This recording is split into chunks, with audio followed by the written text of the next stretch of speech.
ഞാൻ പഴയ നിയമത്തിൽ നിന്നാണ് പാസേജ് എടുക്കുന്നത്. ചിലപ്പോഴൊക്കെ ഒരു ധാരണ നമുക്കുണ്ടായിരിക്കാം, ന്യൂ ടെസ്റ്റ്മെന്റിന്റെ അത്രയും പ്രാധാന്യത ഓൾഡ് ടെസ്റ്റ്മെന്റിനുണ്ടോ? അങ്ങനെ ചിന്തിക്കേണ്ട കാര്യമില്ല. All scripture is God breath. God is the source of all scripture. നിങ്ങൾ ഓർക്കുന്ന ലാസ്റ്റ് സൺഡേ ഞാൻ സാം 19 നിന്ന് പറഞ്ഞപ്പോൾ the law of the Lord, the precepts of the Lord, the command of the Lord, the testimony of the Lord. The simple meaning is all scripture is from the Lord. അതുകൊണ്ടാണ് നമ്മൾ പറയുന്നത് whether it is Old Testament or New Testament, inspired, inerrant and infallible scripture. 66 പുസ്തകവും ഒരുപോലെ പ്രാധാന്യമാണ്, ഒരുപോലെ. പക്ഷെ അതിനകത്ത് ഒരു വ്യത്യാസമുള്ളത്, when we talk about the New Testament doctrine, അല്ലെങ്കിൽ when we talk about the doctrines in the church, we have to take passage from New Testament epistles. ഇതാണ് ഒരു വ്യത്യാസം. അതുകൊണ്ട് നമ്മൾ ഓൾഡ് ടെസ്റ്റ്മെന്റ് ക്യാരക്ടറിനെ പറ്റി പറഞ്ഞാലും ന്യൂ ടെസ്റ്റ്മെന്റ് പറഞ്ഞാലും ഒരുപോലെ ദൈവവചനമാണ്. അത് ദൈവത്തിന്റെ ഗോഡ് ബ്രീത്ത് എന്നാണ് പോൾ പറഞ്ഞിരിക്കുന്നെങ്കിൽ ദൈവത്തിന്റെ ശ്വാസമാണ് ആ സ്ക്രിപ്ചർ. അതൊരു ചിന്ത നമ്മുടെ മനസ്സിൽ എപ്പോഴും ഉണ്ടായിരിക്കണം, ഒരുപോലെ കാണണം. But when we talk about the doctrines in the church, we have to take passage from Pauline or the New Testament letters and explain those passages. അല്ലാത്ത എല്ലാ കാര്യത്തിനകത്തും സ്ക്രിപ്ചർ ഒരുപോലെ മാത്രമാണ്. ഞാൻ നിങ്ങളുമായിട്ട് പങ്കുവയ്ക്കാനായിട്ട് ആഗ്രഹിക്കുന്ന വിഷയം ഇന്റർസെസറി പ്രയർ എന്നുള്ളതാണ്. Let us turn our attention to Daniel chapter 9, book of Daniel chapter 9, verses 1 through 21. But I have no time to read all the passages. But if God willing, I will explain coming days from that passages about intercessory prayer. But today I am going to share a few thoughts as introduction from that passage.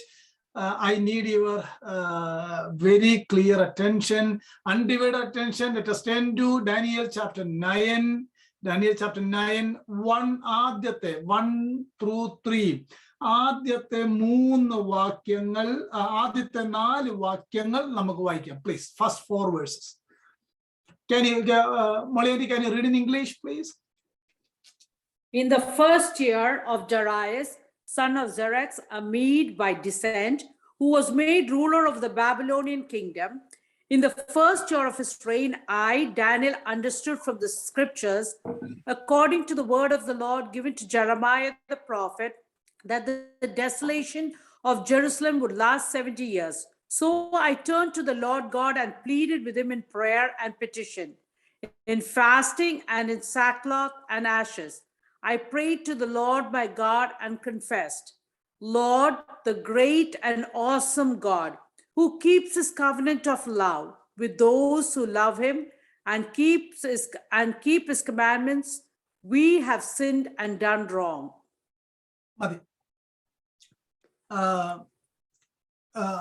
That 4 verses is the introduction of the background of Daniel's prayer.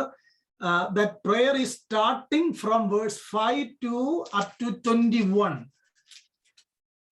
അവിടെ വരെ up to 19 the prayer. അത് ഒത്തിരി വിഷയങ്ങൾ Daniel പ്രാർത്ഥിക്കുന്നതാണ്. This is the very good example for intercessory prayer in the Bible. എന്നോട് ഒരാൾ ചോദിക്കുകയാണ് ഏറ്റവും best example ആണെന്ന് ചോദിച്ചു കഴിഞ്ഞാൽ I will surely say book of Daniel chapter 9. There are number of examples of intercessory prayer in the whole Bible, but this is the well explained prayer in the entire Bible. When we study the New Testament, we have no such kind of examples about intercessory prayer, but we have one great prayer, John chapter 17, that we cannot conclude that 100% intercessory prayer because Jesus is praying for himself and praying for the world and praying for the disciples. There are many things in that prayer, but we can conclude that that is also the intercessory prayer in the New Testament. നമുക്ക് Old Testament ലേക്ക് വന്നാൽ we read in the Bible different example of intercessory prayer. അവിടെ ഒരു വാക്ക് നമ്മൾ എപ്പോഴും ഉപയോഗിക്കുന്നത്, മലയാളത്തിൽ നമ്മൾ എപ്പോഴും പറയുന്നത് മധ്യസ്ഥ പ്രാർത്ഥന എന്നാണ്, മധ്യസ്ഥ പ്രാർത്ഥന. എന്നാൽ ഇംഗ്ലീഷിൽ നമ്മൾ ആ വാക്ക് പറയുമ്പോൾ ഇന്റർസെസറി പ്രയർ എന്നാണ് പറയുന്നത്. പക്ഷേ ഇത് രണ്ടും രണ്ടാണ്. മധ്യസ്ഥ പ്രാർത്ഥന എന്ന് പറഞ്ഞു കഴിഞ്ഞാൽ വേദപുസ്തകം വായിക്കുന്ന ഏതൊരുവനെ അറിയാം, only Jesus is the mediator. He can stand between God and man as a mediator. But നമ്മൾ പ്രാർത്ഥിക്കുന്നത് മീഡിയേറ്റിംഗ് പ്രയർ അല്ല, ഇന്റർസെസറി പ്രയർ ആണ്. ആ വാക്കിന് വളരെ അർത്ഥവ്യത്യാസമുണ്ട്, വളരെ ശ്രദ്ധിച്ചു പറയേണ്ട ഒരു പദമാണ്. ഇങ്ങനെയും കൂടെ ഞാനങ്ങ് പറഞ്ഞു തരാം. ജീവൻ തന്ന് നമ്മളെ രക്ഷിക്കാത്ത ഒരാൾക്കും ഇന്റർസെഷൻ, മീഡിയേഷൻ ചെയ്യാനായിട്ട് കഴിയത്തില്ല, ഇന്റർസീഡ് ചെയ്യാനായിട്ട് കഴിയും. അത് എപ്പോഴും ഓർത്തിരിക്കുക, നമ്മുടെ ഇന്റർസെസറി പ്രയർ ആണ്. അതുകൊണ്ടാണ് ഞാൻ ആ ടോപ്പിക് ഇട്ടത് ഇന്റർസെസറി പ്രയർ ഓഫ് ദാനിയേൽ. പ്രിയപ്പെട്ടവരെ, അങ്ങനെയെങ്കിൽ നമ്മൾ ഓൾഡ് ടെസ്റ്റ്മെന്റ് വായിക്കുമ്പോൾ നിരവധി എക്സാമ്പിൾ ഇന്റർസെസറി പ്രയറിനെ പറ്റി കാണാം. The very first one is Abraham is interceding for Sodom and Gomorrah. Genesis chapter 18, 22 to 33. സോദോമിന് വേണ്ടിയും ഗോമോറയ്ക്ക് വേണ്ടിയും അബ്രഹാം ദൈവസന്നിധിയിൽ നെടുമ്പാട് വീണ് പ്രാർത്ഥിക്കുകയാണ്. ആ പ്രാർത്ഥനയുടെ ഫലം എന്ന് പറഞ്ഞു കഴിഞ്ഞാൽ ദൈവത്തിന്റെ റാത്ത് ആ രാജ്യങ്ങളുടെ, ആ സ്ഥലങ്ങളുടെ മേൽ വന്നെങ്കിലും God saved Lot and his family. The first prayer of intercession we can find in Genesis chapter 18. The prayer was answered by the Lord. Lot and family delivered from that great disaster. It is mentioned in Genesis chapter 18. അവിടെ Abraham ഒരു കണക്ക് പറയുന്നുണ്ട്, 50 നീതിമാന്മാരുണ്ടെങ്കിൽ നീ രക്ഷിക്കുമോ? ഒടുവിൽ പറഞ്ഞ് Abraham ഒരു intercessory prayer നടത്തുന്ന ഒരുവന്റെ ക്വാളിഫിക്കേഷൻ പറഞ്ഞിട്ടുണ്ട്. ആ ക്വാളിഫിക്കേഷൻ എന്നാന്നറിയാമോ? അബ്രഹാം ദൈവത്തോട് പറയുക, പൊടിയും വെണ്ണീറുമായ ഞാൻ അങ്ങയോട് അപേക്ഷിക്കുന്നത്. അങ്ങനെങ്കിൽ എത്രമാത്രം ഹ്യൂമിലിറ്റി ഒരു ഇന്റർസെസറി പ്രയർ നടത്തുന്ന ഒരാൾക്ക് വേണം. അതിനേക്കാൾ ഒരു ലാംഗ്വേജ് ഉണ്ടോ? ഇവിടെയും ദാനിയേൽ പറയുന്ന almost same. When we read verse 3, അതിനകത്ത് ദാനിയേൽ പറയാണ്, so I gave my attention to the Lord God to seek him by prayer and supplication with the fasting, sackcloth and ashes. That shows the humility of one who is praying, one who is interceding for different purposes. അതായിരിക്കണം ഈ വർഷം നമ്മൾ ആരംഭ വിഷയം തുടങ്ങിയാണ്. യേശുവിന്റെ സന്നിധിയിൽ, ദൈവസന്നിധിയിൽ മുട്ടുമടക്കുന്ന ഒരുവന്റെ ക്വാളിഫിക്കേഷൻ പൊടിയും വെണ്ണീറും. അവിടുത്തെ ഒരു കാര്യം ഈ ജനസിസ് 18 നിന്ന് ഈ ബൈബിൾ സ്റ്റുഡൻസ് ഒക്കെ പറയുന്ന ഒരു കാര്യമുണ്ട്, ദൈവത്തിന്റെ ഒരു നീതിയായിട്ട് അവർ പറയുന്ന ഒരു കാര്യമുണ്ട്. I am so afraid to use the word the righteousness of God and faithfulness of God. I always like to use the mercies of the Lord, the grace of the Lord എന്ന് പറയാൻ എനിക്ക് യോഗ്യതയുള്ളൂ. കാരണം ദൈവത്തിന്റെ faithfulness ഒന്നും പറയാനുള്ള quality എനിക്കില്ല. കരുണ കൊണ്ട് ജീവിച്ചു പോകുന്ന ഒരാൾ മാത്രമാണ് ഞാൻ. അത് ഓരോരുത്തരുടെ സ്പിരിച്വാലിറ്റിയെ ബേസ് ചെയ്ത കാര്യമാണ് ഞാൻ പറഞ്ഞു വന്നത്. 10 നീതിമാന്മാരുണ്ട്. അങ്ങനെങ്കിൽ ഒരു ദൈവദാസൻ അല്ലെങ്കിൽ ഒരാൾ പറഞ്ഞ കൺക്ലൂഷൻ ഇതാണ്, ദൈവം ഒരു സിറ്റിയെ നശിപ്പിക്കാതിരിക്കുന്നതിന് കാരണം അവിടെ കുറച്ച് ദൈവമക്കൾ ഉള്ളത് കൊണ്ടായിരിക്കാം എന്നാണ് പറഞ്ഞത്. മിനിമം 10 പേരെങ്കിലും ഉണ്ടെങ്കിൽ, അതൊരു ഫിസിയോളജിക്കൽ പെർസ്പെക്റ്റീവാണ്, ഒരു 10 പേരെങ്കിലും ഉണ്ടെങ്കിൽ കർത്താവ് ആ ദേശത്തെ സൂക്ഷിച്ച് പ്രാർത്ഥിക്കാനായിട്ട് ഒരാളെ എഴുന്നേൽപ്പിക്കും. എനിക്ക് ആ ഒരു ആലോചന വളരെ വളരെ ചിന്തനീയമായിട്ട് തോന്നി. സിയാറ്റിലും കുറച്ചു പേരുണ്ട്, അരിസോണയിലും കുറച്ചു പേരുണ്ട്, ഈ രാജ്യത്തിന്റെ പല ഭാഗത്തും കുറച്ചു പേരുണ്ട്. Still this country is surviving. ദൈവത്തിന് സ്തോത്രം. ഞാൻ എൻ്റെ കർത്താവിനെ വാഴ്ത്തുന്നു. The first example is Abraham. The second one is Moses. Exodus chapter 32, 30 through 35. Moses intercede for the people. We all are very familiar the context. When Moses was not there, Aaron and the large of people, they committed sin against God. They built another God and they worshiped before that God. When we read that entire passage, God displeased their action.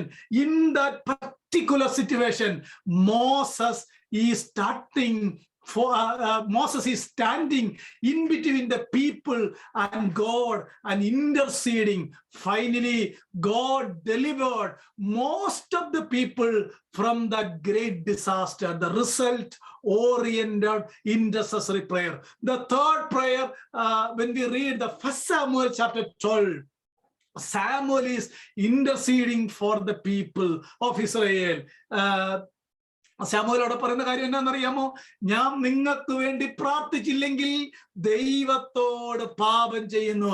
If I am not praying for you, I am committing sin against God. നിങ്ങൾ ആ വാക്യം ഒന്ന് ആലോചിച്ച് നോക്കിയേ, എത്ര serious ആയിട്ടാ വാക്യം പറഞ്ഞത്. ശമൂല് പറയുകയാണ്, ഞാൻ നിങ്ങൾക്ക് വേണ്ടി പ്രാർത്ഥിക്കുന്നില്ലെങ്കിൽ ദൈവത്തോട് പാപം ചെയ്യുന്നു. നമ്മൾ ഒരിക്കലെങ്കിലും അത്രയും ഗൗരവമായിട്ട് ഇന്റർസെഷൻ പ്രയറിനെ കണ്ടിട്ടുണ്ടോ? സാമുവേൽ വളരെ സീരിയസ് ആയിട്ടാ പറയുന്നത്, ഞാൻ നിങ്ങൾക്ക് വേണ്ടി പ്രാർത്ഥിച്ചില്ലെങ്കിൽ ദൈവത്തോട് പാപം ചെയ്യുന്നു. പക്ഷെ അവിടുത്തെ ഒരു കാര്യമുണ്ട്, ഈ എന്താ പറയാ, സാമുവേല് though we do not have a frame of his prayer, എന്താ പ്രാർത്ഥിച്ചത് നമുക്ക് അറിയത്തില്ല, but we do understand that he prayed and intercede for his people. അങ്ങനെ ഒരു കാര്യം അവിടുന്ന് മനസ്സിലാക്കാനായിട്ട് കഴിയും. എന്താ പ്രാർത്ഥിച്ചെന്നുള്ളത് നമുക്കറിയാൻ പാടില്ല, പക്ഷേ തന്റെ ജനത്തിന് വേണ്ടി പ്രാർത്ഥിച്ചു. നമുക്ക് നിശ്ചയമായിട്ടും അറിയാം, when we study the time of Samuel, everyone is going astray from the Lord. Everyone is going away from the temple of God. Samuel is stand in between that gap and interceding for the people. അതൊരു വലിയ ministry ആയിട്ട് Samuel കാണുകയാണ്. When we go through the book of Ezra, he is praying, he is interceding for the people who are in exile. He is interceding for that. When we study the book of Nehemiah, chapter 1 verse 4, ആ വാക്യം ഒന്ന് വായിക്കേണ്ടതായിട്ടുണ്ട്. 1 verse 4 ഞാനത് വായിച്ചു കേൾപ്പിക്കാം. Nehemiah is interceding. As soon as I heard this word, I sat down and wept and mourned for days, and I continued fasting and praying before the God of heaven. നിങ്ങൾ ആ വാക്യം കണ്ടോ? ഒരു വാർത്ത കേട്ടു. When we heard a message about the Jerusalem, the situation of the city of God, the situation of the people of God, Nehemiah is started, he is praying and he is interceding for the people. Intercession. When we study John chapter 17, our Lord Jesus is interceding for you and me. നമ്മൾ ആ വേദഭാഗം, എൻ്റെ മനസ്സിൽ ഒത്തിരി ആഗ്രഹമുണ്ട്. ആ 17-ാം അധ്യായം എൻ്റെ ഒരു ആഗ്രഹമാണ്. ജോൺ ചാപ്റ്റർ 17 പ്രസംഗിക്കുക, റോമൻസ് ചാപ്റ്റർ 8 ഒന്ന് പ്രസംഗിക്കുക. പക്ഷെ അതൊക്കെ കണ്ടിന്യൂസ് ആയിട്ട് സീരിയസ് ആയിട്ട് പ്രസംഗിച്ചാലേ തീരത്തുള്ളൂ. ഈ ജോൺ 17-നകത്തൊരു പ്രത്യേകതയുണ്ട്. ജീസസ് അന്ന് പ്രാർത്ഥിക്കുകയാണ് മുട്ടുമടക്കി, പിതാവിന്റെ സന്നിധിയിൽ പ്രാർത്ഥിക്കുന്ന എന്താണെന്നറിയാമോ? ദൈവമേ, ഈ ഡിസൈപ്പിൾസിനെ ഞാൻ അയക്കുകയാണ്, ഇവരുടെ പ്രസംഗത്താൽ എന്നിൽ വിശ്വസിക്കുന്നവർക്ക് വേണ്ടിയും ഞാൻ പ്രാർത്ഥിക്കുന്നു. He's interceding for you and me 2000 years ago. ഇന്നും കർത്താവിനെ കണ്ടിട്ടില്ലാത്തവർക്ക് വേണ്ടി ജീസസ് ഓൾറെഡി പ്രേയ്ഡ്. എന്റെ പ്രിയപ്പെട്ടവരെ, നമ്മൾ ഇങ്ങനെ വരാനായിട്ടുള്ള കാരണം എന്നാണെന്നറിയാമോ? 2000 വർഷം മുമ്പ് നമുക്ക് വേണ്ടി ഒരുവൻ പ്രാർത്ഥിച്ചെന്ന് രേഖ സഹിതം എഴുതി വെച്ചേക്കുകയാണ്. These are the best example for interceding prayer. നിങ്ങൾ ഇതിനകത്ത് ഞാൻ പറഞ്ഞ പേരുകൾ ആലോചിച്ച് നോക്കിയേ. The heroes of the Bible: Abraham, Moses, Samuel, Ezra, Nehemiah, Daniel, Lord Jesus Christ. ഇവരൊക്കെയാണ് തിരുവെഴുത്തിനകത്തെ ഏറ്റവും പ്രധാനപ്പെട്ട വ്യക്തികൾ. ഇവരുടെ എല്ലാം ജീവിതത്തിന്റെ ഭാഗമായിരുന്നു ഇന്റർസെസറി പ്രയർ. അങ്ങനെങ്കിൽ 2022 this is the first Sunday of this year. ഇതൊരു മോഡൽ ആകട്ടെ. These heroes should be our model of model of our coming days prior. നമുക്ക് ഇവരെ ഒന്ന് മാതൃകയാക്കാം. ഈ പാസേജ് ഒന്ന് വായിച്ച് മനസ്സിലാക്കാം. How they stand in between God and the people who committed the sin. അതൊരു നല്ല മാതൃകയാക്കി നമുക്ക് ദൈവസന്നിധിയിൽ ഒന്ന് പ്രാർത്ഥിച്ചിട്ട് നമുക്കിന്ന് പറയണം, if I am not praying for the people of Israel or people of those who are surrounding me, I am committing sin against God. that much serious ആയിട്ട് നമ്മൾ കാര്യങ്ങളെ കാണണം. നമുക്ക് ഈ വാക്യത്തിലേക്ക് ഒന്ന് പോകുന്നതിന് മുമ്പ് I just want to say few biography about Daniel. അത് ആ ബയോഗ്രഫി ഇങ്ങനെ പറഞ്ഞാല് നമുക്ക് ഈ എൻ്റെ ഒരു ശൈലി നിങ്ങൾക്ക് അറിയാമല്ലോ, ബാക്ക്ഗ്രൗണ്ട് പറയാതെ ഞാൻ ഒരു പാസേജും പ്രസംഗിക്കത്തില്ല. അങ്ങനെ ബാക്ക്ഗ്രൗണ്ട് പറയാതെ പാസേജ് പ്രസംഗിച്ചു കഴിഞ്ഞാൽ നമ്മള് തെറ്റാണ് പ്രസംഗിക്കുന്നത് എന്ന് ചിന്തിക്കുന്ന കൂട്ടത്തില്ല. പക്ഷെ കേൾക്കുമ്പോൾ നമുക്കൊരു സുഖം ഇല്ലെങ്കിലും അങ്ങനെ തന്നെ വേണം പ്രസംഗിക്കാൻ. ന്യൂ ടെസ്റ്റ്മെന്റിൽ ഒരു മോഡൽ പ്രെയർ ഉണ്ട്, ആ മോഡൽ പ്രീച്ചിങ് ഉണ്ട്. അത് സ്റ്റീഫന്റെ മെസ്സേജ് ആണ്. നിങ്ങൾ ശ്രദ്ധിച്ചാൽ മതി. He started from the old testament 1, 2, 3, 4. He concluded in the New Testament. Very systematically he preached that sermon. അങ്ങനെ വേണം ദൈവവചനം പറയാൻ. അതാണ്, that is the very best model in the New Testament of preaching. ഞാൻ മുന്നോട്ട് വരാം. The background, നമ്മൾ ദാനിയേലിനെ പറ്റി ഒരു ഇൻട്രൊഡക്ഷൻ എന്ന് പറയത്തുള്ളൂ. നാളെ ഞാൻ ഈ വാക്യത്തിന്റെ ആശയങ്ങൾ, if God willing, I will explain next Sunday what are the subject he presented before God as an intercessor. I will explain next Sunday onwards. ഈ ദാനിയേലിനെ പറ്റി പഠിക്കുമ്പോൾ നമുക്കറിയാം his family background, very royal family. He brought up in a royal family. നമുക്ക് we all are very familiar with the Babylonian history and the family of Daniel. When we say about his nationality, he was a pure Jew. Even though he was in exile, he kept that Jewish ethnicity among the Gentile nation. അത്രയും ഉയരത്തിൽ വന്നിട്ടും ഒരു pure ജൂ ആണ്. Yahweh is my Lord alone എന്നത് Daniel സൂക്ഷിച്ചു. His nationality. When we study about his spirituality, lived and practiced higher level of faith. നമുക്ക് ഡാനിയേലിന്റെ പുസ്തകം വായിച്ചാൽ മതി. ഇത്രയും ഉയർന്ന ഒരു വിശ്വാസ ജീവിതം നയിച്ച ഒരാള് എൻ്റെ ബൈബിളിൽ ഉണ്ടോ എന്ന് ചോദിച്ചാൽ സംശയമാണ്. ഒരാളെ പോലും ഇത്രയും ക്വാളിറ്റി ഉള്ള ഒരു ക്യാരക്ടറിനെ നമുക്ക് കാണാനായിട്ട് കഴിയത്തില്ല. When we study about his family, his nationality, his spirituality, when we study about his private life, we cannot, if we look his life, we cannot see more similar example in the Bible. If we look at his practical life and if we read about it, we cannot even point out a little spot or blemish about him. നിങ്ങൾ എൻ്റെ ദാനിയേലിനെ പറ്റി വായിച്ചു നോക്കിയേ. തൻ്റെ ജീവിതത്തിൽ ഒരു തെറ്റുപോലും പറ്റിയില്ല. I am not talking about he was sinless, but ഒരു ബ്ലാക്ക് മാർക്ക് പോലും തൻ്റെ ജീവിതത്തിൽ ഇല്ലായിരുന്നു എന്ന കാര്യം നമ്മൾ മറന്നു പോകരുത്. ഒരു രാജ്യത്തെ നമുക്കറിയാം, ഒരു ഫോറിൻ രാജ്യത്ത് ഏറ്റവും ഉയരാവുന്ന പദവിയാണ്. He is the second one in the country. Still അദ്ദേഹത്തിന്റെ സ്പിരിച്വൽ ലൈഫ്, തൻ്റെ പേഴ്സണൽ പ്രൈവറ്റ് ലൈഫ്, തൻ്റെ നാഷണാലിറ്റി, തൻ്റെ അപ്ബ്രിങ്ങിങ് എല്ലാം വിശുദ്ധിയിൽ സൂക്ഷിച്ചു എന്നത് വളരെ ശ്രദ്ധിക്കേണ്ട കാര്യമാണ്. അങ്ങനെയെങ്കിൽ ഒരു ഇന്റർസെസറി പ്രെയർ നടത്തുന്ന ഒരുവന്റെ പേഴ്സണൽ ലൈഫിന് വളരെ പ്രാധാന്യതയുണ്ട് എന്ന കാര്യം നമ്മൾ മറന്നു പോകരുത്. ഈ ദാനിയേലിനെ പറ്റി ദൈവം പറയുന്ന ഒരു കാര്യമുണ്ട്. 10:11 ദാനിയേലിനെ പറ്റി ദൈവത്തിന്റെ ടെസ്റ്റിമണിയാണ്. അവൻ എന്നോട് ഏറ്റവും പ്രിയ പുരുഷനായ ദാനിയേലേ, this is the testimony of God about Daniel. God said to me, "Oh Daniel, man of high esteem, understand the words that I am about to tell you, the man of high esteem. മറ്റൊരു translation വായിക്കുന്നത് my beloved, എൻ്റെ പ്രിയനായ, എനിക്ക് ഏറ്റവും പ്രിയ പുരുഷനായ.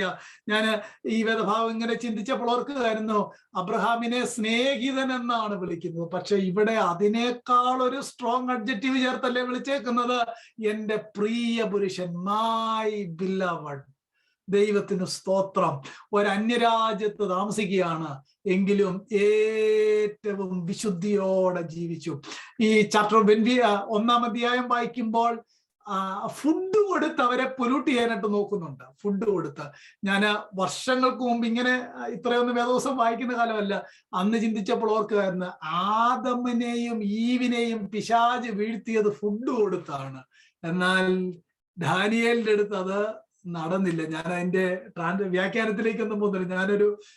എനിക്കൊന്നൊരു 15 വർഷം മുമ്പ് ഞാൻ ഈ വേദഭാഗം വായിച്ചപ്പോൾ 2003-ലോ 2004-ലോ വായിച്ചപ്പോൾ അന്ന് എന്റെ മനസ്സിലുണ്ടായൊരു ചിന്തയാണ്. ഞാനത് ഇന്ന് വീണ്ടും അത് ഓർത്തപ്പോൾ എന്ന് പറഞ്ഞതേ ഉള്ളൂ. ദൈവത്തിന് ബിലവഡായിരുന്നു. when we study about his character, distinguished from others with an excellent spirit, when we study about his അല്ലെങ്കിൽ അദ്ദേഹത്തിന്റെ പൊളിറ്റിക്കലി വായിക്കുമ്പോൾ second in the nation. ഇനിയാണ് ഏറ്റവും പ്രധാനപ്പെട്ട കാര്യം. നമ്മൾ ഈ വേദഭാഗം വായിക്കുമ്പോൾ ദാനിയേൽ is above 80s. 80 വർഷം കഴിഞ്ഞു, 80 വയസ്സ്. ഇതിന്റെ പശ്ചാത്തലം സെക്കൻഡ് ക്രോണിക്കിൾസ് ഒക്കെ വായിക്കുമ്പോൾ അറിയാം. വളരെ ചെറുപ്പത്തിലെ പിടിച്ചോണ്ട് പോകുന്നവരാണ് എക്സൈലിലേക്ക്. 10 to 15 years മാത്രമേ ഉണ്ടായിരുന്നുള്ളൂ. അവരെ എക്സൈലിലേക്ക് കൊണ്ടുവന്നു കഴിഞ്ഞപ്പോ അവിടെ നിന്നാണ് ദാനിയേല് ഇതെല്ലാം പഠിച്ച് ഏറ്റവും ടോപ്പിൽ വന്നത്. 80 വയസ്സ് കഴിഞ്ഞു. മോശയുടെ ലാംഗ്വേജ് അനുസരിച്ച് ഇനി ഒരു ദിവസം കിട്ടിയാൽ ദാറ്റ് ഈസ് എ ബോണസ്. നിങ്ങൾ ഒന്ന് ആലോചിച്ച് നോക്കിയേ. ഞാൻ ആലോചിച്ച കാര്യമാണ്, 80-ാമത്തെ വയസ്സിൽ ആ റോയൽ പാലസിൽ സംവെയർ ഇരിക്കുകയാണ്. ആ മനുഷ്യൻ എന്താ വാസ്തവത്തിൽ ചെയ്യേണ്ടത്? 100% വിജയകരമായ ഒരു ലൈഫാണ് നയിച്ചത്. Even though we have no much idea about his family life, very little we can find from the scriptures, but when we read the scripture, we can conclude that 100% his life was successful. He kept the 10 commandments in the foreign land. സിംഹത്തിന്റെ കുഴിയിൽ പോകേണ്ടി വരുമെന്ന് അറിഞ്ഞിട്ടും he said, Yahweh alone is my God and Redeemer. നമ്മുടെ ഭാഷയിൽ പറഞ്ഞാൽ Jesus alone is my God and Redeemer. അന്ന് അവിടെ പറഞ്ഞ മനുഷ്യനാണ്. ജോലി നോക്കിയില്ല, പൊസിഷൻ നോക്കിയില്ല, അങ്ങനെ തന്നെ പറഞ്ഞു. He said no to the royal hot food. അങ്ങനല്ലേ നമ്മൾ വായിക്കുമ്പോൾ മനസ്സിലാകുന്നത്? അതിന് നോ പറഞ്ഞു. ഞാനിങ്ങനെ ഓർത്തു, പ്രവാസത്തിലിരിക്കുമ്പോൾ റോയൽ ഹോട്ട് ഫുഡ് കിട്ടിയാൽ ഞാനാണെങ്കിൽ പറഞ്ഞേനെ, താങ്ക് യു ലോർഡ്, പ്രവാസത്തിൽ വെച്ചാണെങ്കിലും കർത്താവ് എനിക്ക് ഇതെല്ലാം തന്നുവല്ലോ. നമ്മുടെ തിയോളജി അങ്ങനെയാണല്ലേ, നമ്മുടെ പ്രസംഗങ്ങൾ പലതും അങ്ങനെ തന്നെയാണ്. താങ്ക് യു ലോർഡ്, പ്രവാസത്തിൽ പോയിട്ടും കർത്താവ് എനിക്ക് നല്ല ഫുഡ് തന്നു. പക്ഷേ അകത്ത് ജെറുസലേമുള്ള ഒരുത്തൻ അങ്ങനെ പറയാനായിട്ട് കഴിയത്തില്ല. ലോകം അധപ്പതിക്കുമ്പോൾ, സഭ ക്രിസ്തുവിൽ നിന്ന് മാറുമ്പോൾ, ഒരു ഒറിജിനലി പരിശുദ്ധാത്മാവ് ഉള്ളിൽ റൂൾ ചെയ്യുന്നവന് ഫിസിക്കൽ വേൾഡിനെ പറ്റിയോ ഫിസിക്കൽ മെറ്റീരിയൽ തിങ്സിനെ പറ്റിയോ അവന് പ്രസംഗിക്കാൻ പോലും കഴിയത്തില്ല. ഞാൻ പറയുന്ന കാര്യങ്ങൾ നിങ്ങൾ അതേ അർത്ഥത്തിൽ എടുക്കണം. ഞാനൊരു ആപ്ലിക്കേഷൻ കൊണ്ടുവന്നത് മാത്രമേ ഉള്ളൂ. ജെറുസലേം അകത്തുള്ളപ്പോൾ റോയൽ പാലസിലാണെങ്കിലും he is not able to take royal hot food. തന്റെ സഹോദരന്മാരെ ഓർക്കുമ്പോൾ, അങ്ങനെങ്കിൽ നമ്മുടെ ലോക്കൽ ചർച്ചുകൾ ദൈവവചനത്തിൽ നിന്ന് അകലുമ്പോൾ നമ്മൾ ഒരിക്കലും ഈ മെറ്റീരിയലിസം നമ്മുടെ കൂട്ടായ്മയിൽ പറയരുത്.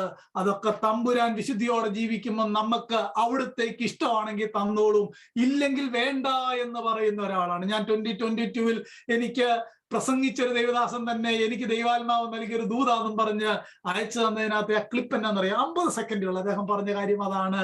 അദ്ദേഹം പറഞ്ഞ എന്നാന്നറിയാമോ?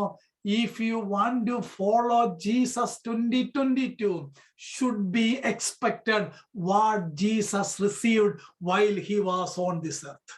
ഞാൻ പറഞ്ഞതിന്റെ ആശയം പിടികിട്ടിയോ? 2022 യേശുവിനെയാണ് ഫോളോ ചെയ്യാൻ തീരുമാനിക്കുന്നതെങ്കിൽ യേശു എന്താണോ ഭൂമിയിലായിരുന്നപ്പോ റിസീവ് ചെയ്തത് അതേ പ്രതീക്ഷിക്കാവുള്ളൂ, വേറെ ഒന്നും പ്രതീക്ഷിക്കരുത്. അതാണ് എനിക്കും നിങ്ങളോട് പറയാനായിട്ടുള്ളത്. അവിടെ ഇരുന്നപ്പോഴും royal പാലസിൽ ഇരുന്നപ്പോഴും he committed to the scripture, he committed to the Lord, he is praying and interceding for the people, those who are committing sin, those who are away from Jerusalem. 80 വയസ്സ് കഴിഞ്ഞപ്പോൾ ന്യായമായിട്ടും കസേരയിൽ ഇരുന്ന് തന്നെ നടത്തിയ വഴികളെയൊക്കെ ഓർത്ത് ആ 100% വിജയൻ ലൈഫിനെയൊക്കെ ഓർത്ത് സ്തോത്രം പറഞ്ഞു കിടക്കേണ്ടയാള്, നല്ല തണുപ്പ് കാലമൊക്കെ ഉള്ളപ്പം കമ്പിളിക്കടി കയറി കിടക്കേണ്ട മനുഷ്യൻ 80 കഴിഞ്ഞു കേട്ടോ, 80 കഴിഞ്ഞു. ദൈവസന്നിധിയിൽ മുട്ടുമടക്കി 3 വട്ടം പ്രാർത്ഥിക്കുകയാണ്. What is the topic? Lord redeem our people. വേറെ ഒരു കാര്യമില്ല, നിങ്ങൾ ഈ വാക്യം വായിച്ചോളൂ. That is the fundamental message, that is the fundamental request Daniel is presenting before the Lord. Lord, we committed sin. When we study the prayer of Jeremiah and when we commit the prayer of Abraham, when we study the prayer of Ezra, they all are including with the people, they are considering themselves with the people and presenting their prayer before the Lord. Lord, we committed sin. Daniel ഒരു തെറ്റും ചെയ്തതായിട്ട് കാണുന്നില്ല, നെഹമായ ഒരു തെറ്റും ചെയ്തതായിട്ട് കാണുന്നില്ല, അബ്രഹാമിനെ പറ്റി നമ്മൾ കാണുന്നില്ല.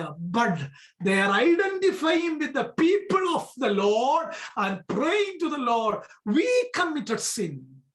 അങ്ങനെങ്കിൽ ദൈവവചനത്തിൽ നിന്ന് ദൂരെ പോകുന്ന സഭയെ കാണുമ്പോൾ, സ്പിരിച്വാലിറ്റിയിൽ നിന്ന് ദൂരെ പോകുന്ന വിശ്വാസിയെ കാണുമ്പോൾ, I have to say to the Lord, we committed sin. Daniel 80-ാം വയസ്സിൽ പ്രാർത്ഥിക്കുകയാണ്. പുതച്ചു മൂടിക്കിടന്ന് സുഖമായിട്ട് ഉറങ്ങാനുള്ള എല്ലാ സാഹചര്യമുള്ള ദാനിയേൽ പ്രാർത്ഥിക്കുകയാണ്, ദൈവമേ ഞങ്ങളോട് ക്ഷമിക്കണമേ. ഞാൻ നെക്സ്റ്റ് വീക്കിൽ ആ ഭാഗം പറയാമെന്നാണ് വിചാരിക്കുന്നത്. ഇവിടെ ഈ ദാനിയേലിനെ നമ്മൾ നോക്കുമ്പം ഇത് വാസ്തവത്തിൽ ദാനിയേലിന്റെ ഒരു ബ്രേക്ക് ടൈമാണ്, ഫ്രീ ആയിട്ടൊക്കെ ഇരിക്കേണ്ട സമയമാണ്, ഏജ്ഡ് ആണ്, ഒത്തിരി എക്സ്ക്യൂസ് പറയാം. ദാനിയേൽ ഇനിയും പ്രാർത്ഥിച്ചില്ലെങ്കിൽ we cannot blame him, right? ഒരു റൈറ്റും നമുക്കില്ല ബ്ലെയിം ചെയ്യാനായിട്ട്. വയസ്സ് ഒത്തിരിയായി, 80 വർഷം കഷ്ടപ്പെട്ട് ജോലി ചെയ്താണ്, നല്ല ആഹാരവും കഴിച്ചിട്ടില്ലെന്ന് തന്നെ പറയാം അല്ലേ? നല്ല ആഹാരമൊന്നും കഴിച്ചിട്ടില്ല, കാര്യം കഴിക്കാൻ പ്രമാണം ഇല്ലായിരുന്നു പല കാര്യവും. സ്റ്റിൽ ആ ഏജിൽ താൻ ദൈവസന്നിധിയിൽ പ്രാർത്ഥിക്കുകയാണ്. ഞാൻ ചോദിക്കട്ടെ, നിങ്ങളെ ആ ചിന്ത ജനസിസ് ടു റെവലേഷൻ വരെ ഒന്ന് പോയി നോക്കിയേ. ഇത്രയും ബ്യൂട്ടിഫുൾ ആയ ഒരു ക്യാരക്ടറിനെ, is possible to find a character who with all of these good qualities in the different realms of life as we see in Daniel in the entire Bible. എന്റെ നോട്ടത്തിൽ ഇത്രയും നല്ല ജോലി കിട്ടിയ, ഇത്രയും വിശുദ്ധമായിട്ട് ജീവിച്ച, ഇത്രയും നല്ലപോലെ പ്രാർത്ഥിക്കുന്ന ഒരാളെ പോലും എൻറ്റയർ ബൈബിളിൽ നമുക്ക് കാണാനായിട്ട് കഴിയത്തില്ല. ദൈവത്താൽ തെരഞ്ഞെടുത്ത ഒരു മനുഷ്യൻ. ഈ Daniel, why should Daniel initiate to offer such a prayer to God? ഒറ്റ കാര്യമേ ഉള്ളൂ ദാനിയേൽ ഇങ്ങനെ പ്രാർത്ഥിക്കാനായിട്ടുള്ള കാര്യം. തനിക്കൊന്നും നേടാൻ, he needs nothing to gain. ഒന്നും നേടാനില്ല. ഉണ്ടോ? തന്റെ സ്പിരിച്വാലിറ്റി കുഴപ്പമില്ല, he needs nothing to gain. എങ്കിലും ഈ പ്രായത്തിലും പ്രാർത്ഥിക്കാനുള്ള കാര്യം എന്നാന്നറിയാമോ? ഒരു വയസ്സൻ മുട്ടിന്മേലിരുന്ന് 3 തവണ പ്രാർത്ഥിക്കുകയാണ്, ഞങ്ങളുടെ ജനത്തിന് ഒരു മനസാന്തരം ഉണ്ടാകണം. ഞങ്ങളുടെ ആ ജെറുസലേമിനെ ഒരു ചർച്ചായിട്ട് കണക്ക് കൂട്ടിയാൽ ഞങ്ങളുടെ ചർച്ചിന് ദൈവത്തിങ്കിലേക്ക് ഒരു മടങ്ങി വരവുണ്ടാകണം. ഞങ്ങളുടെ ദേശത്തിന് ഒരു ദൈവ പരിജ്ഞാനം ഉണ്ടാകണം. പാപത്തെ കുറിച്ചൊരു ബോധം വരണം. 80-ാം വയസ്സിലിരുന്ന് പ്രാർത്ഥിക്കുകയാണ്. ഇന്ന് പകൽ എന്നെ കേൾക്കുന്ന എല്ലാവരോടും എനിക്ക് പറയാനായിട്ടുള്ളത്, 2022 മുട്ടുമടക്കുന്ന ഒരു വർഷമാകണം.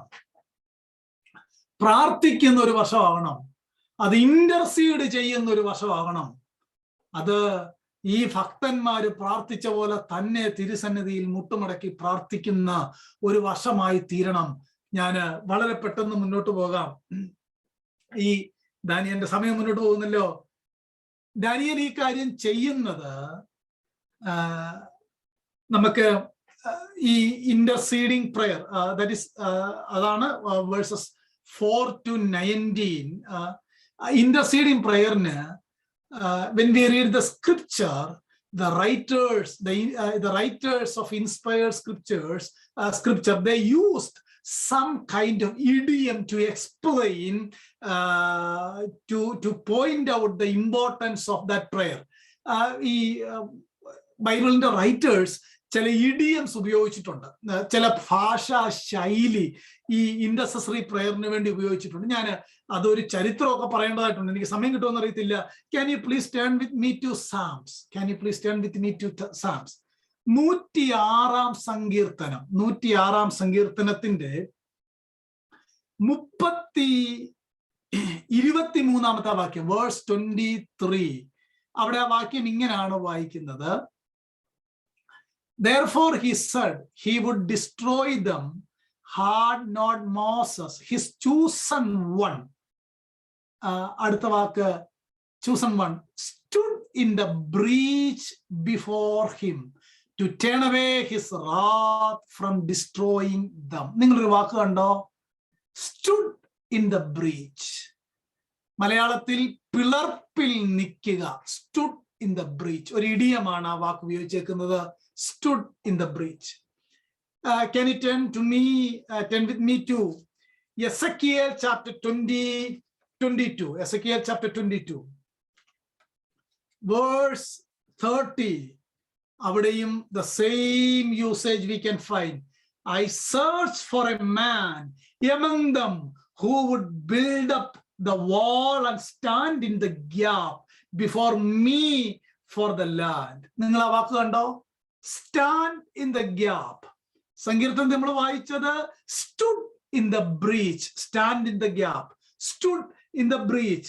Ezekiel is continuing, so that I would not destroy it, but I found no one. നിങ്ങൾ വാക്യം കണ്ടോ? stand in the gap, stood in the breach. അതുപോലെ തന്നെ എസെക്കിയേൽ 13:5 ഓൾമോസ്റ്റ് നമുക്ക് ഇതുപോലെ തന്നെ കാണാം. Ezekiel 13 verse 5, you have not gone up into the breaches, nor did you build the wall around the house of Israel to stand in the battle on the day of the Lord. ഒരു പ്രയോഗം കണ്ടോ?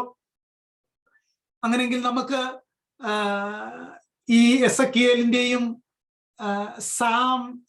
the author of Psalm 106-ന്റെയും if he borrowed the term of Ezekiel and Psalmist, ഒറ്റ വാചകത്തിൽ conclude ചെയ്യാം, stand in the gap, stood in the breaches. വാസ്തവത്തിൽ ഇതാണ് intercession. This is what Abraham did, Moses, Daniel, Nehemiah, Ezra, Samuel, even our Lord Jesus did. They stood in the breaches. ഗ്യാപ്പിൽ നിന്നു, പിളർപ്പിൽ നിന്നു ജനത്തിന് വേണ്ടി ദൈവത്തോട് പ്രാർത്ഥിച്ചു. അങ്ങനെങ്കിൽ ആ ബ്രീച്ചസ് എന്നുള്ളതിന്റെ ആപ്ലിക്കേഷൻ ലോകത്തിനും സഭയ്ക്കും നടുവിൽ ഒരുവൻ നിന്നിട്ട് ദൈവ സഭയ്ക്ക് വേണ്ടി പ്രാർത്ഥിക്കുക. Standing in the gap, stood in the breaches. 2022-ൽ ദൈവം ചിലരെ അതിനായിട്ട് കാണുകയാണ്. അങ്ങനെ ഒരു ആത്മീയ കാഴ്ചപ്പാട് നമുക്കുണ്ടാകണം. I know that this is very practical sermon.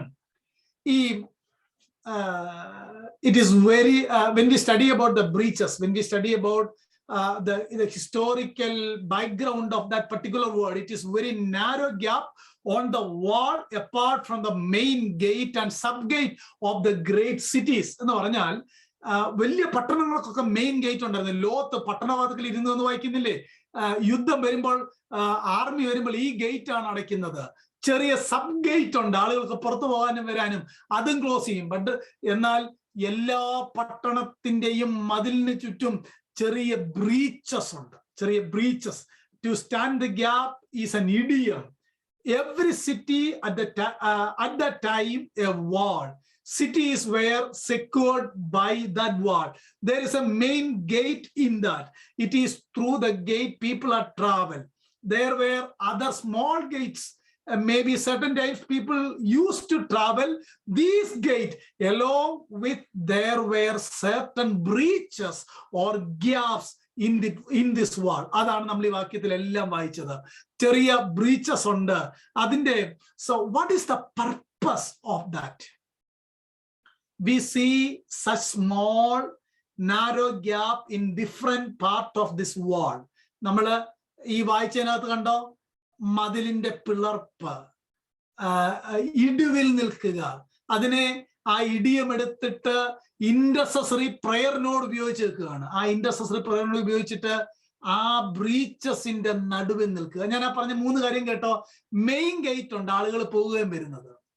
Sub gate ഉണ്ട്, ട്രാവലിന് ഉപയോഗിക്കുന്നതാണ്. ഇതൊക്കെ ക്ലോസ് ചെയ്യാം, പക്ഷേ ബ്രീച്ചസ് ക്ലോസ് ചെയ്യത്തില്ല. എന്താണെന്നറിയാമോ? The purpose is it is A very crucial place during when the enemy besieged the city. ഈ ബ്രീച്ചസിലൂടെയാണ് ശത്രു വരുന്നത്, അകത്തെ രാജ്യം കാണുന്നത്, സിറ്റി കാണുന്നത്. This is a unique part of the wall. It is not designed to go in and out. It is designed to use for a defense purpose. It is very unique and risky spot. Only trained defense persons could stand to defend his country. എന്ന് പറഞ്ഞാൽ ഈ ഗ്യാപ്പിലാണ് trained ആയിട്ടുള്ള defence നിൽക്കുന്നത്.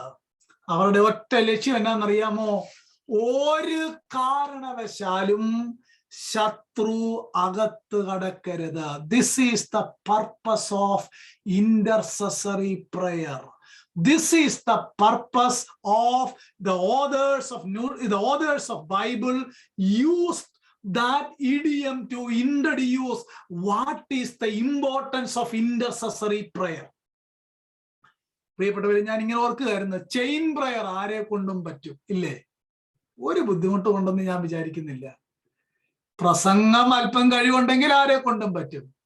പഠിപ്പിക്കാൻ material ഉണ്ടെങ്കിൽ ആരെ കൊണ്ടും പറ്റും. പാട്ടും അങ്ങനെ തന്നെ. പക്ഷേ this is very costly affair. ഞാൻ the person that stand at the gap has 2 responsibility.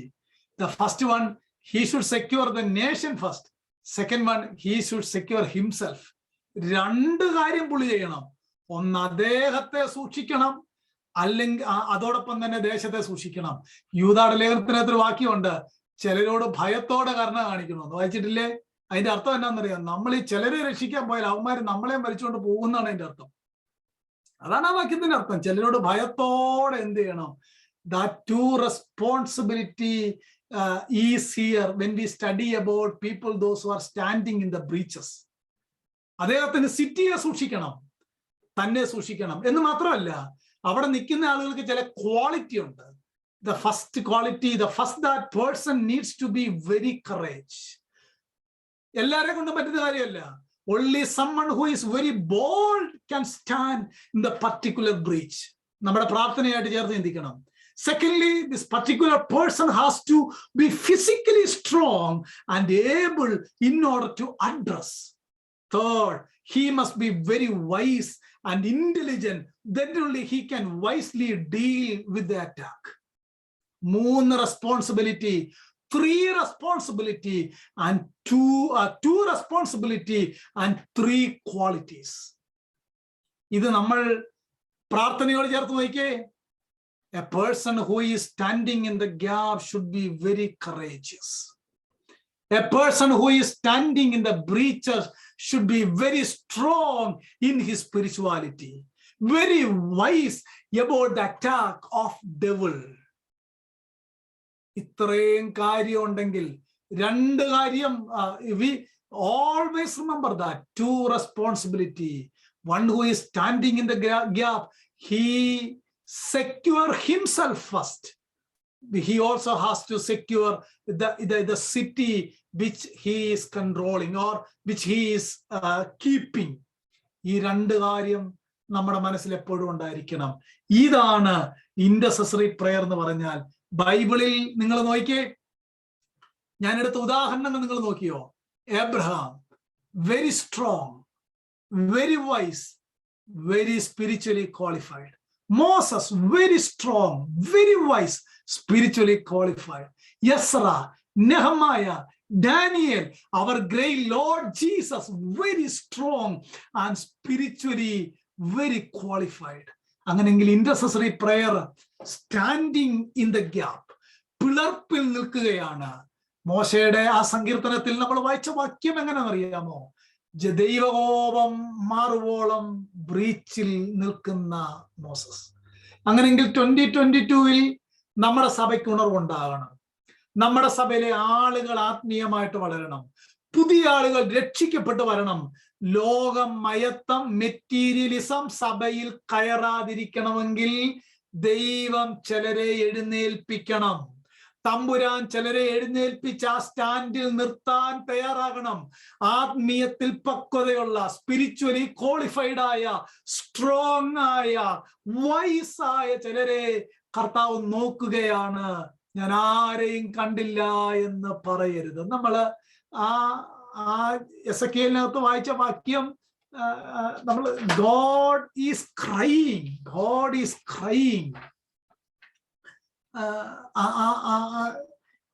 I cannot in that gap we cannot എന്താ പറയാ, ദൈവം he is not able to find a man for stand in the breach. God is crying, he is grieving. ആരും ഇല്ലല്ലോ എന്ന് നോക്കി സങ്കടപ്പെടുകയാണ്. ആരും ഇല്ലല്ലോ എന്ന് നോക്കി സങ്കടപ്പെടുകയാണ്. പ്രിയപ്പെട്ടവരെ, നമുക്കറിയാവുന്ന ഒരു വാക്യമുണ്ട്. ആ വാക്യം സെക്കൻഡ് ക്രോണിക്കിൾസിനകത്തൊരു വാക്യമാണ്. ഈ വിഷയവുമായിട്ട് വളരെ ചേർന്ന് പോകുന്ന ഒരു വാക്യം. ഞാൻ അതിന്റെ കോണ്ടെക്സ്റ്റ് ഒന്നും പറയുന്നില്ല. സെക്കൻഡ് ക്രോണിക്കിൾസ് 16:9 പരിചയമുള്ള വാക്യമാണ്. For the eyes of the Lord move to and throughout the earth, that he may strongly support those whose heart completely his. നിങ്ങൾ ആ ഒരു വാക്യം കണ്ടോ? മലയാളം, തങ്കൽ ഏകാഗ്രചിത്തരായിരിക്കുന്നവർക്ക് വേണ്ടി തന്നെ താൻ ബലവാൻ എന്ന് കാണിക്കേണ്ടതിന് അവന്റെ കണ്ണ് ഊടാടി സഞ്ചരിക്കുന്നു. ഇംഗ്ലീഷിലെ പ്രയോഗം നിങ്ങൾ നോക്കിയേ, whose heart is completely his. എന്താണ് അതിന്റെ അർത്ഥം? Being focused only God. അതാണ് ആ വാക്കിന്റെ അർത്ഥം. Dedicated to God, steadfast, and God can engage. That kind of person can engage in intercession. എനിക്കത് പറഞ്ഞു തരാനായിട്ട് എൻ്റെ ലാംഗ്വേജ് ഒത്തിരി പരിമിതമാകും. എന്ന് പറഞ്ഞാൽ, ജെറമ്യായിലൂടെ ദൈവം കരയുകയാണ്, ആരുമില്ല, എന്നെ ഫോക്കസ് ആയിരിക്കുന്ന ആരുമില്ല. ദിനവൃത്താന്ത പുസ്തകത്തിൽ ഒരു യുദ്ധത്തിന്റെ ബാക്ക്ഗ്രൗണ്ടാണിത്.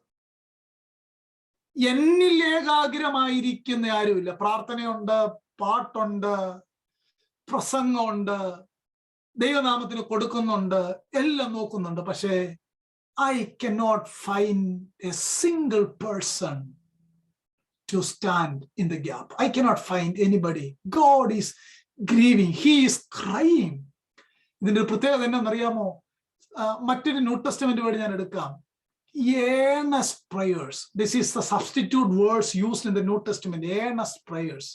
മലയാളം ശ്രദ്ധയോടെ പ്രാർത്ഥിക്കുക. ശ്രദ്ധയോടെ പ്രാർത്ഥിക്കുക. We have many examples in the New Testament.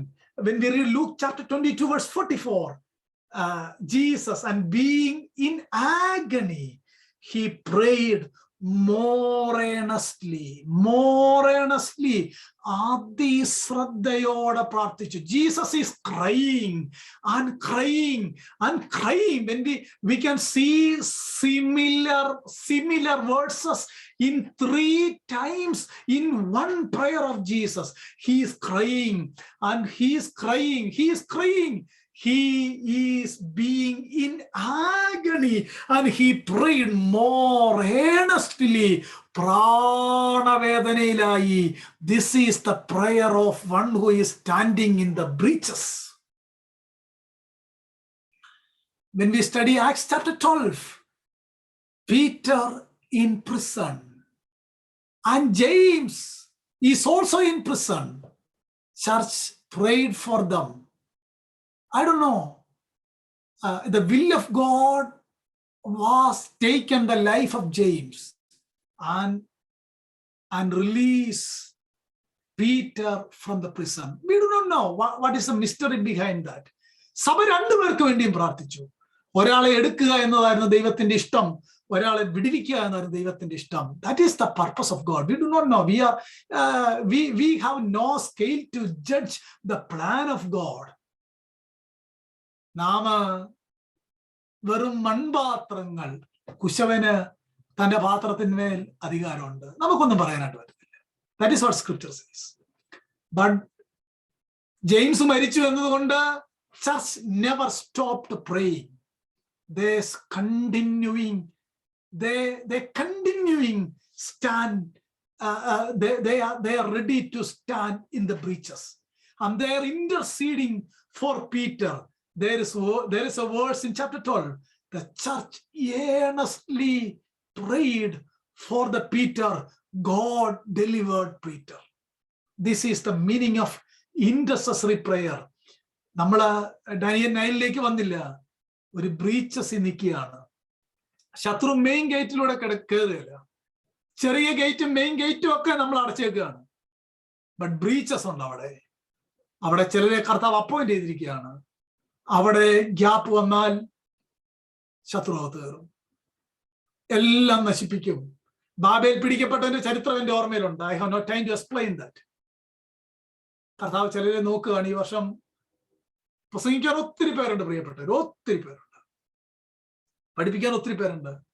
But തങ്കലേകാഗ്രചിത്തന്മാരായിരിക്കുന്ന ഒരുവനെ നോക്കുകയാണ് ദൈവം ഇന്നും എന്നാണ് ഞാൻ വിചാരിക്കുന്നത്. എന്റെ ചിന്തയാണ്. Only focused on God.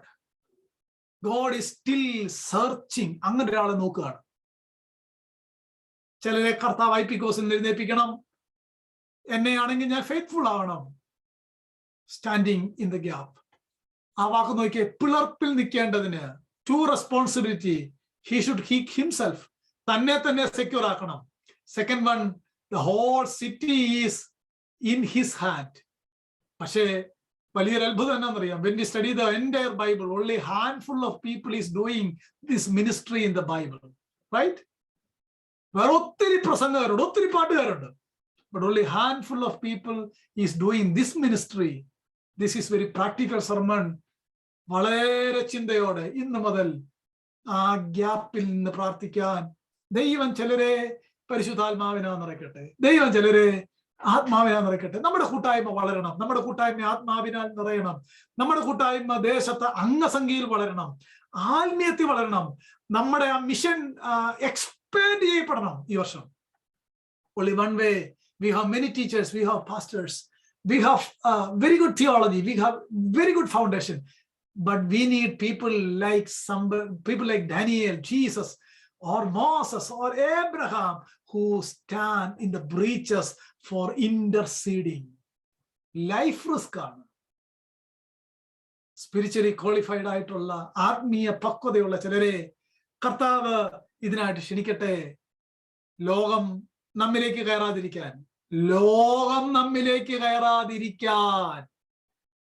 നമ്മളുടെ ഈ മോട്ടിവേഷൻ പ്രസംഗമൊക്കെ നിർത്തണം എന്ന അഭിപ്രായക്കാരനാണ് ഞാൻ. ഒരു മോട്ടിവേഷനും വേണ്ട. പുസ്തകം വായിച്ച് വിശുദ്ധിയോടെയും വേർപാടോടെയും ജീവിച്ചാൽ മതി. ഒരു മോട്ടിവേഷനും I don't find a single verse in the New Testament to give motivation. Can you show me a single verse in the Bible? In the New Testament, not even a single verse in the New Testament. Not even a single verse to preach prosperity in the New Testament. Not even a single verse. അതെല്ലാം പ്രസംഗകര് മെനഞ്ഞുണ്ടാക്കുന്നതാണ്. But we have idiom. Stand in the gap. We have verses, earnest prayers. God is looking for someone else. കർത്താവ് അതിനായിട്ട് നമ്മളെ സഹായിക്കട്ടെ. ദൈവം അനുവദിച്ചാൽ I will explain this prayer next week. I don't know. കർത്താവ് ഈ ആഴ്ച എന്നോട് വേറൊരു ഭാഗമാണ് ഞാൻ വായിക്കുമ്പോൾ മനസ്സിലാക്കി നൽകുന്നെങ്കിൽ ഞാൻ അതേ പറയത്തുള്ളൂ. ദൈവം നമ്മളെ ഈ വചനങ്ങളെ സഹായിക്കട്ടെ. ദൈവ തിരുനാമം വാഴ്ത്തപ്പെടുമാറാകട്ടെ.